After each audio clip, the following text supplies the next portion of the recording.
I first met Mr. George Verghese 25 years ago when his book, Waters of Hope, had just come out. This was a book that was on the Ganga, the Brahmaputra, and the Meghna basins, and was bold in its approach and advocating a regional approach to water management, as opposed to the conventional Indian diplomatic approach, of which a very distinguished practitioner, Mr. Gharekan, is sitting here today.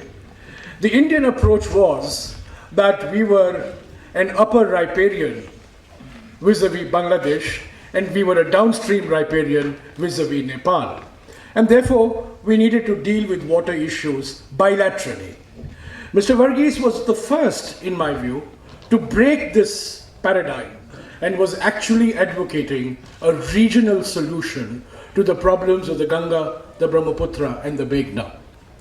We are still, of course, a very long way from the vision that he envisioned for us, but nevertheless, when his book came out, it made a very profound impact on me. I went to meet him at the Center for Policy Research, and I had a very long and fruitful friendship with him. One of my last encounters with him, one of my last meetings with him, was when I started a project to write on the history of economic reforms over the last 25 years, how India did economic reforms in July of 1991. And I went to Mr. Verghese and I asked him, you were Mrs. Gandhi's information advisor in 1966. Can you tell me something about the environment that surrounded devaluation of June 1966? Because devaluation was the most controversial aspect of the 1991 reforms which Mr. Narasimha Rao and Dr. Manmohan Singh had embarked on. And Mr. Verghese scratched his head and said, you know, I don't remember much about the devaluation episode, but I do remember one thing which you can use in your book, which I used. And he said, you know, the night before the devaluation, the Prime Minister, Indira Gandhi, saw first those magnificent men in their flying machines, and second, Dr. Zhivago, because she wanted to completely unwind herself before, on the 5th of June, which was a Sunday, she embarked on this politically dynamite of a move of devaluation. I used that episode in my book, and I'm grateful to Mr. Verghese for remembering that. Well, I was scheduled to speak this evening on the environment for India's environment. It's a very mystifying title. Titles should always be mystifying in order to draw audiences. But what I had in mind was to look back and assess what is the current state of play as far as the policy on environmental management is concerned, on the protection of our natural resources, the protection of air, water, mountains, rivers, biodiversity, the whole gamut of areas that make up what we call the physical and natural environment. And I wish to make 5 very brief points, which I'm sure will be taken up by the distinguished panelists who will follow me. The first and foremost thing is the demographic environment.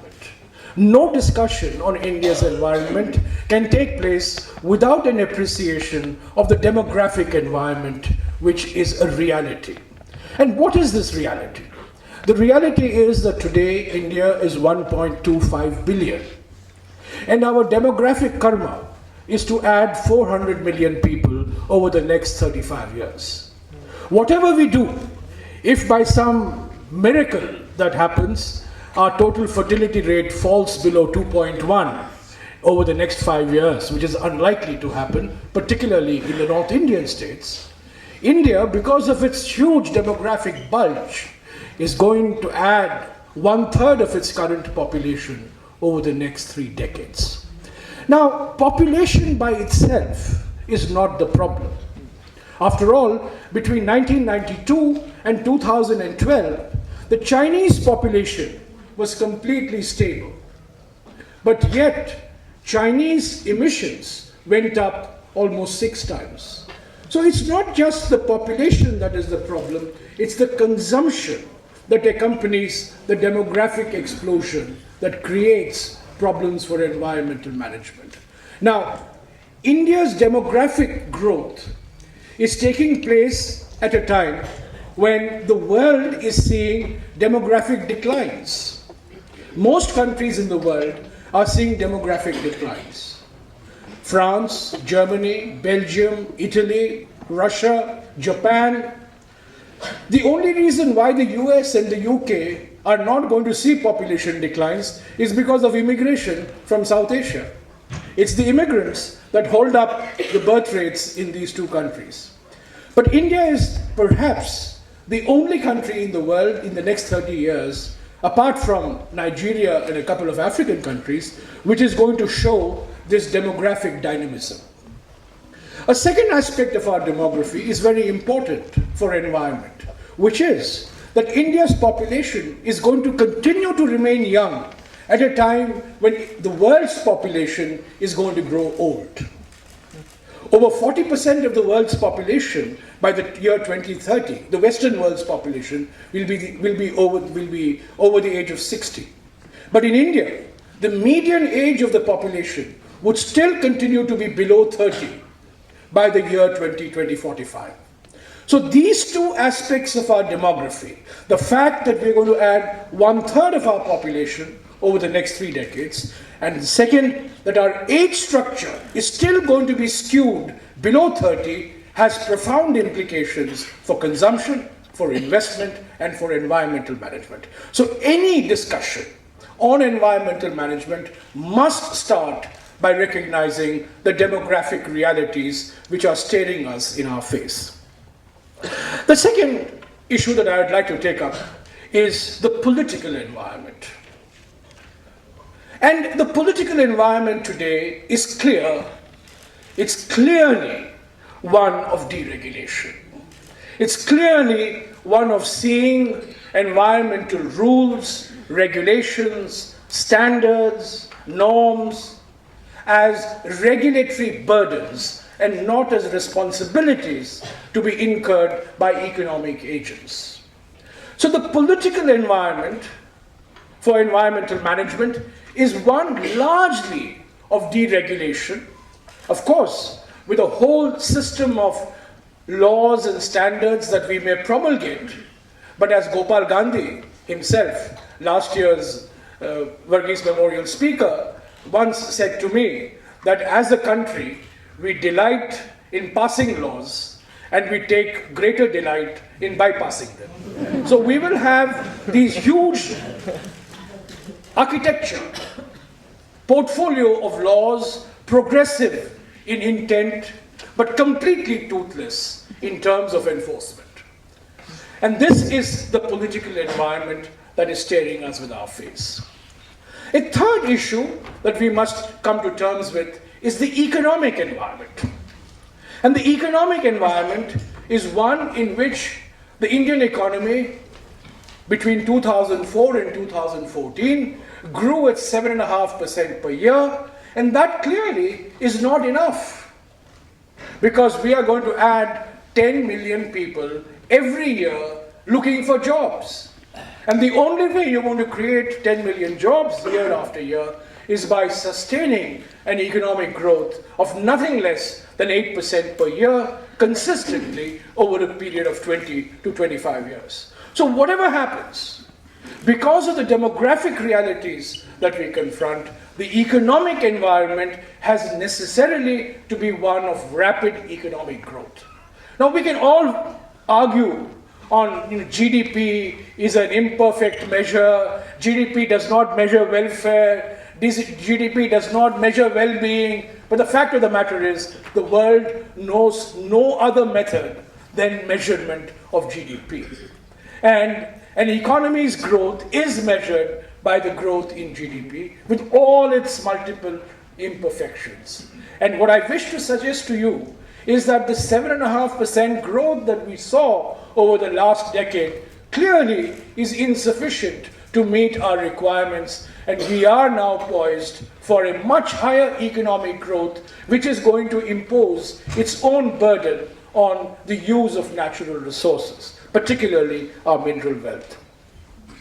A fourth issue that I would like to put forward for our panelists is the social environment in which this economic growth is taking place, the social environment in which this demographic expansion is taking place, and the social environment in which this political change is taking place, from one which saw environment as a societal and a governmental responsibility to one that is increasingly seen to be a regulatory burden and an impediment to increasing India's ranking on the ease of doing business. And this social environment, simply put, is a growing recognition, a growing acknowledgement of the fact that environment today is increasingly becoming a public health issue. And for this, you don't have to go anywhere. Delhi is a prime example of how environment is beginning, if not to extract mortality cost, is certainly extracting a morbidity cost. And Delhi is, of course, the city that attracts all the headlines, but there are many other places across the country where the morbidity has become very apparent, mortality will become increasingly more apparent, and certainly expenditure on public health caused by environmental factors is becoming one of the major determinants of indebtedness of families in rural and urban areas and semi-urban areas. So the public health dimensions, whether in terms of pollution and its effects, air pollution, whether it is in terms of water pollution, and what we often don't recognize, the problem of chemical contamination and its effect on pediatric health. For example, the way we manage our sanitary landfills, the way we dispose of our chemical wastes, the way we dispose of our lead acid batteries, which is becoming a very big issue, and the way we dispose of chemically very, very toxic elements, for example, mercury, in now a case that is hitting the headlines, particularly in Tamil Nadu. So the social environment for environmental management is going to be increasingly the interface between environment and public health, is going to be increasingly the morbidity and mortality burdens imposed by environmental factors, of which pollution and contamination and degradation certainly are the most important. And finally, I would say there is an international environment which is going to govern our responses. No longer can we take the Robinson Crusoe approach of saying we do not cause international environmental problems, we were not part of the problem, so leave us out of it, which was in fact the approach that India had for almost 20 years in the climate change issue, that we didn't cause the problem, other countries caused the accumulation of carbon dioxide in the atmosphere, and therefore the other countries owe it to India to decarbonize, whereas India can keep on carbonizing because we have a fundamental right to pollute and carbonize because of that wonderful little factor which always comes to our rescue in all international comparisons, which is per capita.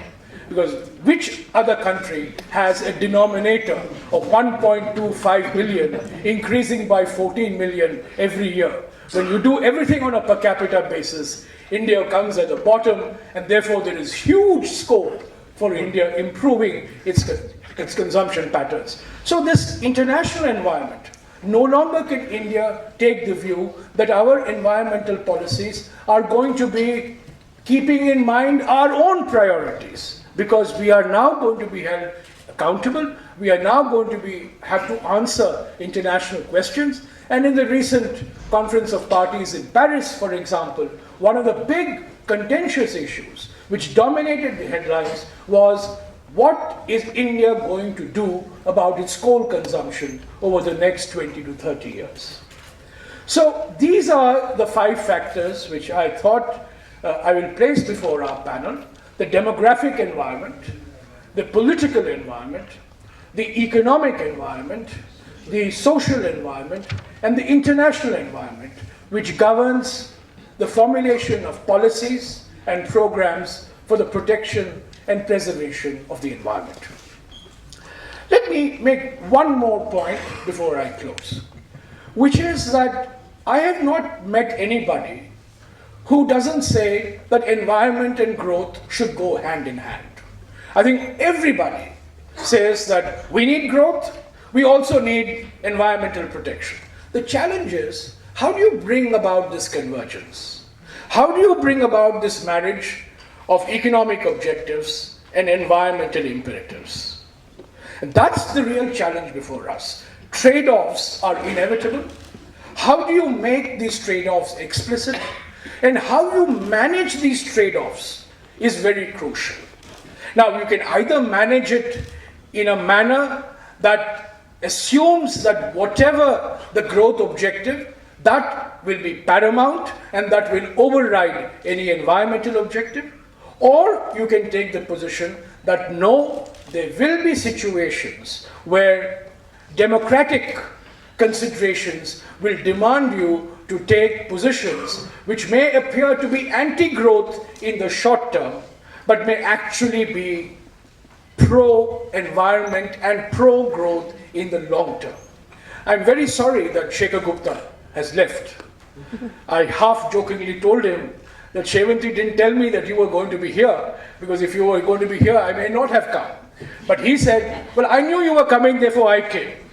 Because when I was Minister for Environment and Forests, there was no other person than Shekhar Gupta who carried on a campaign day in and day out in his paper, Indian Express, or I would have said it even if he was here, that anything to do with protection of the environment, any question that would be asked on the construction of dams in the northeast or in the upper reaches of the Ganga, any questions that would be asked on the sharing of mineral wealth with local tribal communities, any questions that will be asked on acquisition of land after the permission of the landowners is anti-growth.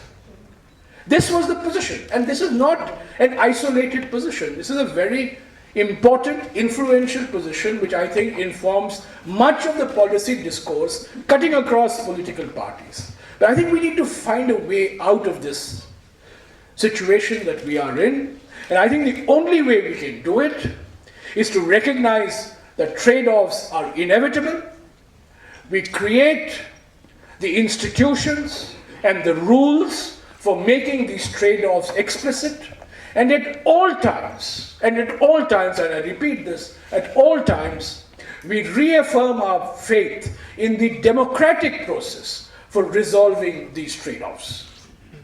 And what do I mean by the democratic process? I mean that if the Gram Sabhas in Niyamgiri don't want Vedanta to mine the bauxite, the government of India and the government of Odisha should have the sense to say, the people of Niyamgiri don't want it, therefore this bauxite will not be mined. That's what I think is going to be the way forward. And I think unless we bring about this qualitative change in the debate, we are going to be forever stuck in the old debate of environment versus growth.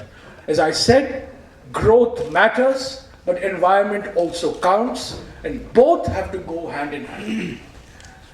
One of my great misfortunes was that towards the end of his life, Mr. Verghese began to think that I was anti-growth. And I had long arguments with him on some of the decisions that I took when I was Minister for Environment and Forests. By the way, he was bitterly opposed to the decision on not allowing Vedanta to mine bauxite in Niyamgiri. He was bitterly opposed to my decision to issue a show-cause notice to the Maheshwar Dam, which is part of the Narmada complex in Madhya Pradesh. And he would call me and he would say, why are you falling prey to Luddite theology? Why are you not recognizing that you need electricity, that you need faster growth? Because it was Mr. Verghese, I listened to him very patiently, argued with him.